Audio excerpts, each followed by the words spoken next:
सभी को जय यीशु। जय यीशु। तो मेरा गवाही है, मेरा बार बार मतलब क्या बोलेंगे, गर्भ में 4 महीना होता था और गिर जाता था। तो उसी को मैं आप लोग से शेयर करना चाह रही हूँ। तो जब मेरा शादी के बाद में पहला बच्चा था, वो 4 महीना में जब मैं टीका ली, उसके बाद में टीका लेने के बाद में वो ख़राब हो गया। उसके बाद में वो ख़राब हो गया। फिर दूसरी बीवी जब आई तो उसके टाइम में भी चौथा महीना हुआ और चौथा महीना के बाद में वो भी ख़राब होने वाला था।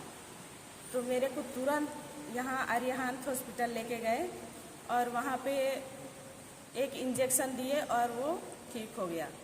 तो उस समय तो मैं वचन उतना नहीं जानती थी, और जब वचन में आने के बाद जब ये छोटी बीबी हुई, उस समय मैं वचन में थी। और चौथा महीना जब मेरा हो रहा था, उस समय हम लोग कंचन नगर में थे। तो उस समय बैठे बैठे पूरा 1 महीना हम लोग वहीं पे बिता दिए। तो भी चौथा महीना हो गया तो भी मेरा कुछ नहीं हुआ, और मैं बोलती जाती थी कि पहले भले ही जो भी हुआ अभी नहीं होगा।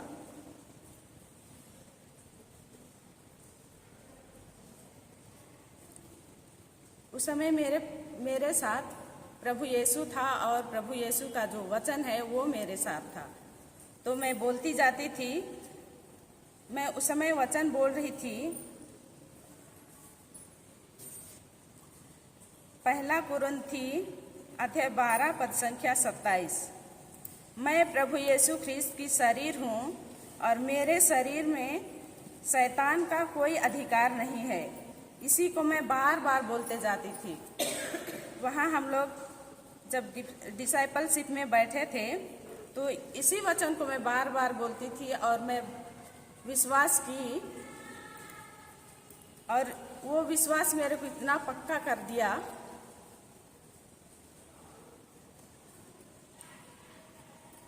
और मैं बोलती जाती थी कि अभी यहाँ चौथा महीना हो गया तो कुछ नहीं हुआ, तो इसका मतलब मेरे साथ अभी गलत नहीं हो सकता है। और मैं यही वचन को बोलते जाती थी। और हम लोग बोलते हैं कि किसी का श्राप लगा है या कोई शादी में कुछ कर दिए हैं, ऐसे बोल के हम लोग शक करते हैं उनके ऊपर। तो उसके लिए मैं ये वचन को बोलती थी, ईसाया अध्याय 54 पद संख्या 17, मेरे विरुद्ध गढ़ा गया शस्त्र कभी सफल नहीं होगा। ये वचन को भी बोलती जाती थी। उसके बाद डिसाइपलशिप के बाद हम लोग घर वापस आ गए। तो एक हम लोग के लिए रोजरी करने के लिए जो 5 भेद वाला रोजरी है, उसमें वचन के अनुसार जो रोजरी में दिया गया है, तो उसमें सबसे लास्ट वाला, मैं विजेता से बढ़कर हूँ, मैं मसीह में नई सृष्टि बन गया हूँ, पुरानी बातें समाप्त हो गई है और सब कुछ नया हो गया है। ये वचन को बार बार मैं बोलती जाती थी। और ये वचन दूसरा कुरिन्थी अध्याय 5 पद संख्या 17 में है। तो जब पहली बीवी मेरी हुई तो उस समय मेरे पास वचन नहीं था, और उस समय मेरा वचन नहीं होने के चलते मेरा ऑपरेशन हुआ। तो ऑपरेशन होने के बाद में 2 साल नहीं हुआ था, फिर छोटी बीबी आई। तो मैं बोलती जाती थी, कोई बोलते थे कि नहीं, अगर 2 साल या 3 साल नहीं पूरा होता है तो फिर टाका फटने का डर रहता है। तो मैं इसी वचन को बोलते गई, मैं विजेता से बढ़कर हूँ, मैं मसीह में नई सृष्टि बन गई हूँ, पुरानी बातें समाप्त हो गई है और सब कुछ नया हो गया है।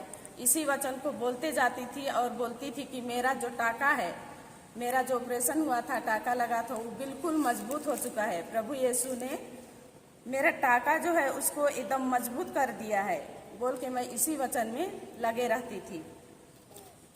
उसके बाद में मैं बोलती थी, जब मेरी छोटी बीबी हुई तो उस समय मैं बोलती थी, इसका जब मेरा टाइम हुआ मेरी बेबी का आने का टाइम हुआ तो मेरे साथ वहाँ रूम में कोई नहीं थे।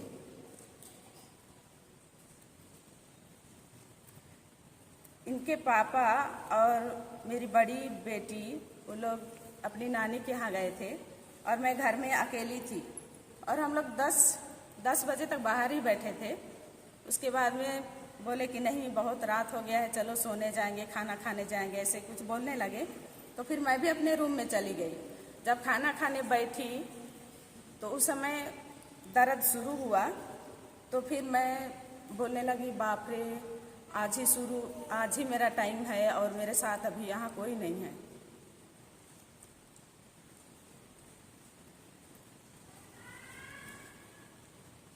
उसके बाद मैं वचन में ही लगी थी और मैं बोलती थी कि प्रभु आप मेरे साथ हैं।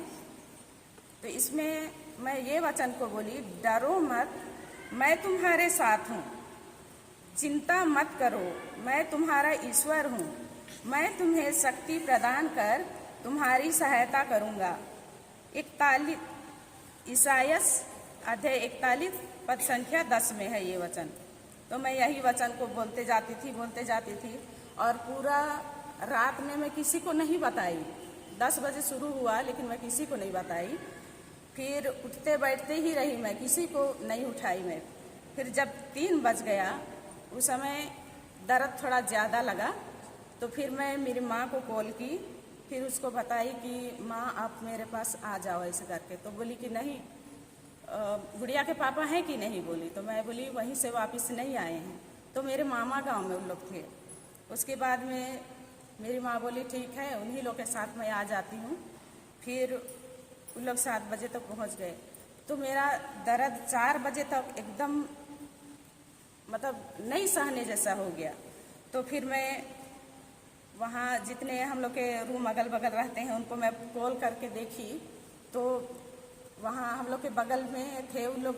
4-5 मोबाइल में मैं कॉल करके देखी तो कोई नहीं उठाया। फिर मैं दीदी को फ़ोन की, ममता दीदी को, तो वो प्रार्थना करने के लिए बैठी थी और उसको मैं इतना ही बोल पाई कि जल्दी आओ। उसके बाद में आई और वो अन्य भाषा करते हुए मेरे पास आई। फिर मैं भी अन्य भाषा में जुड़ गई, दोनों अन्य भाषा में हम लोग प्रार्थना ही कर रहे थे उस समय। उसके बाद में इतना जोर से दर्द बढ़ गया, फिर मैं बोलती जाती थी। वचन तो बोलने उस समय नहीं सक रही हूँ, दर्द से वचन नहीं बोल सक रही थी, फिर भी मैं इतना बोलने की कोशिश कर रही थी।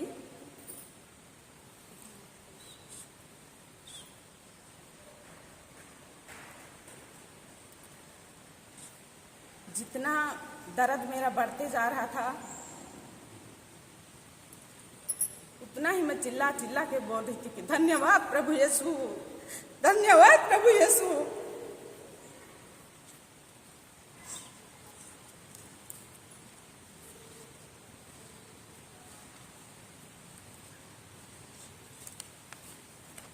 उसके बाद हॉस्पिटल गए और हॉस्पिटल जैसे ही पहुँचे वैसे ही जैसे ही हम लोग रूम घुसे वैसे ही वहाँ लेट नहीं लगा, जैसे घुसे वैसे ही एक छोटी बेबी मेरी हो गई। ऑपरेशन से हुई कि नॉर्मल? ये छोटी वाली नॉर्मल। ताली बजाइए।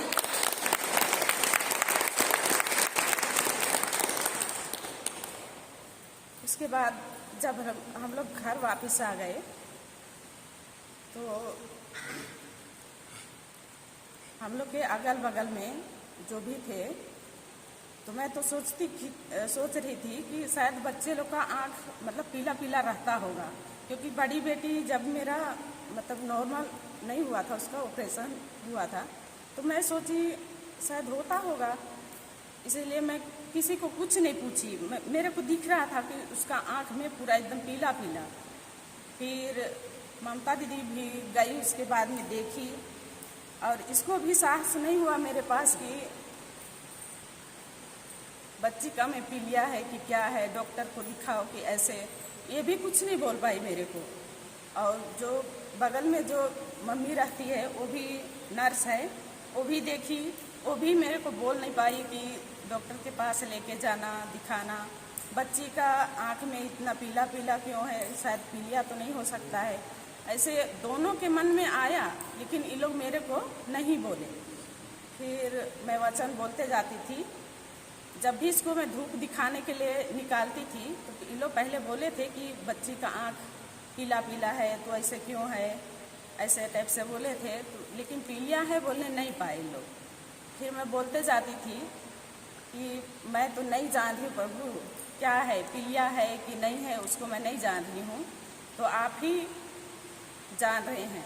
तो फिर उस समय भी वचन बोलते जाती थी मैं, मेरी बेटी प्रभु यीशु ख्रिस्त की शरीर है, इसके शरीर में पीलिया का कोई अधिकार नहीं है बोल के मैं जब भी मैं निकालती थी इसको बाहर तो मैं यही वचन को बोलते जाती थी।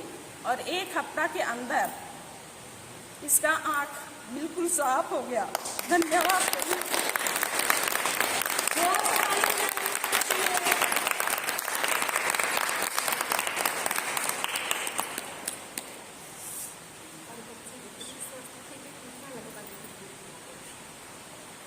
और मेरी बेटी इतनी स्वस्थ थी कि मैं टीका लगवाने भी भूल गई थी इसको। इसके पापा मेरे को बोले, उसके दोस्त इसको फ़ोन करके बोले कि टीका लगवाने जाना है बच्चे को।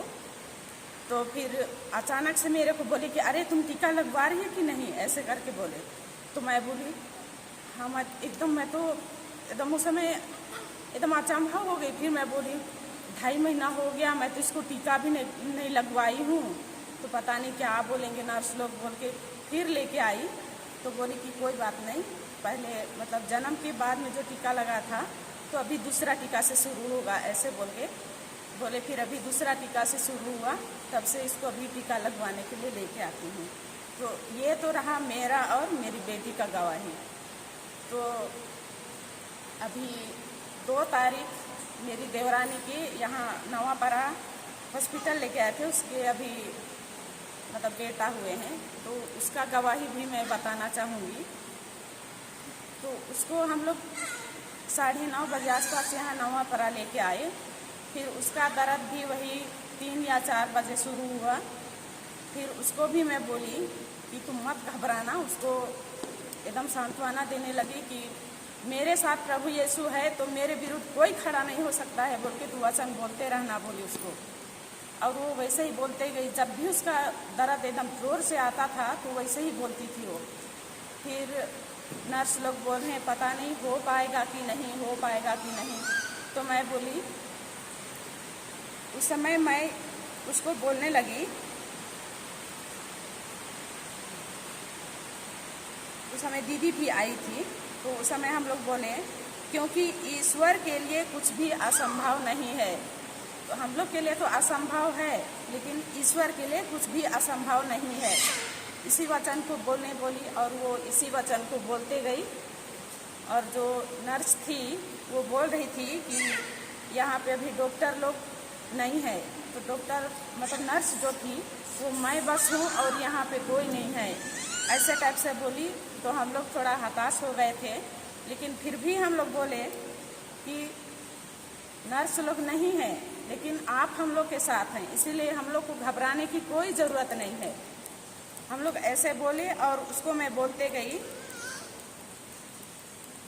ईसायास का अध्याय 66 पद संख्या 9 में है।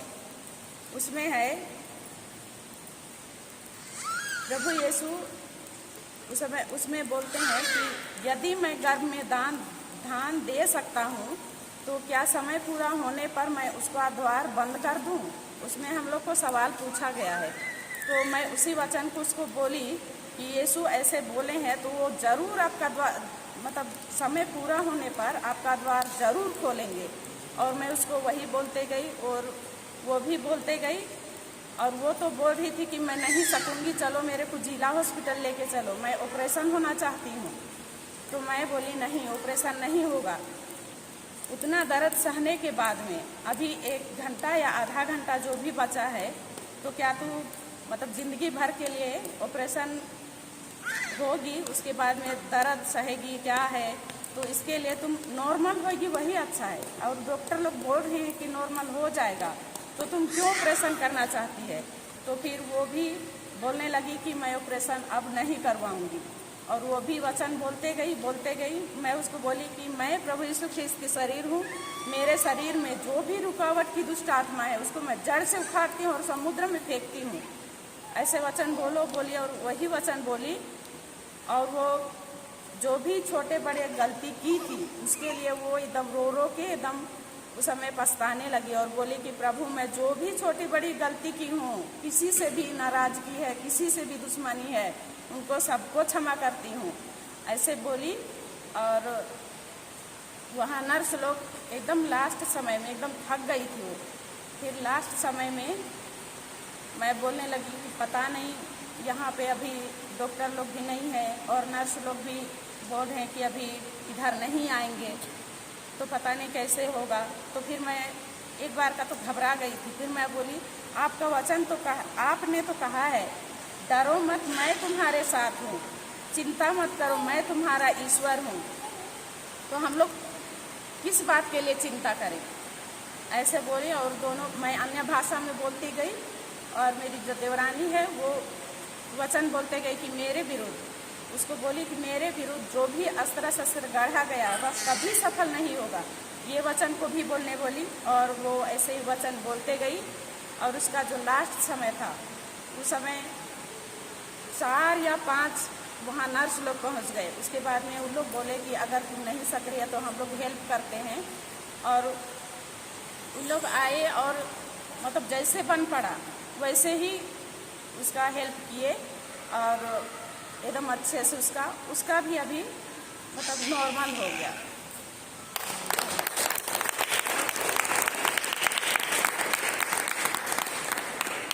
तो अभी बच्चा भी बहुत स्वस्थ है और माँ भी अभी बहुत स्वस्थ है।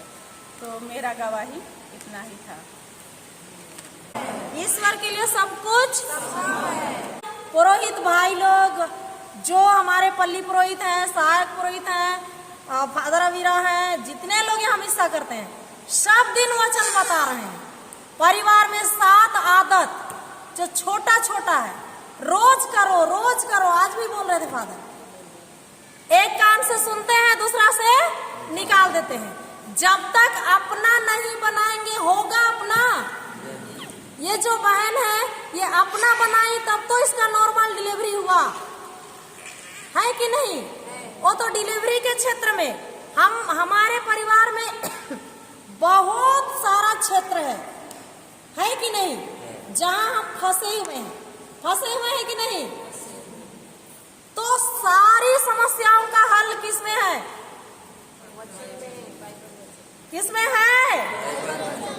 बाइबल वचन में है कि नहीं?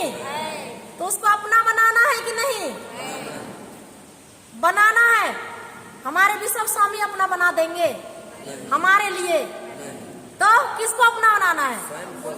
स्वयं को अपना बनाना है ना। उसी चीज को तो सीखना है हम लोगों को। हम स्वयं अपना खाना खाते हैं कि नहीं? तो वैसे ही वचन को भी अपना बनाना है हमको कि हाँ प्रभु तूने कहा है डरो मत, तो मैं नहीं डरूंगी, चाहे परिस्थिति कुछ भी हो। और मुंह खोल के क्या को करना है? वचन को ही बोलना है। कैसे बोलना है? विश्वास के साथ। कैसे बोलना है? विश्वास के साथ। यदि उसमें विश्वास नहीं मिलाएंगे, बोलेंगे केवल, तो कुछ नहीं होगा। विश्वास के बिना ईश्वर को हम किसी भी चीज से प्रसन्न नहीं कर सकते हैं। इब्रानी 11:6 पढ़िए। ईश्वर को यदि हमको प्रसन्न करना है, खुश करना है, तो क्या देना है हमको? विश्वास। इब्रानी 11:6। विश्वास के अभाव में कोई ईश्वर का कृपा पात्र नहीं बन बन सकता। हम लोग ईश्वर को कैसे प्रसन्न कर सकते हैं?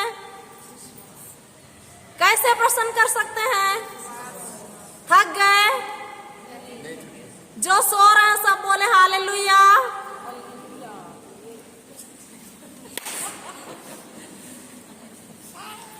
जो सो रहे हैं सब बोले हालेलुया। अनीता और फ्लोरा ही सो रहे हैं। जो जाग रहे सब बोले हालेलुया, हालेलुया, हालेलुया। सब जाग रहे हैं? जाग रहे हैं कि नहीं? Hallelujah, hallelujah. धन्यवाद यीशु।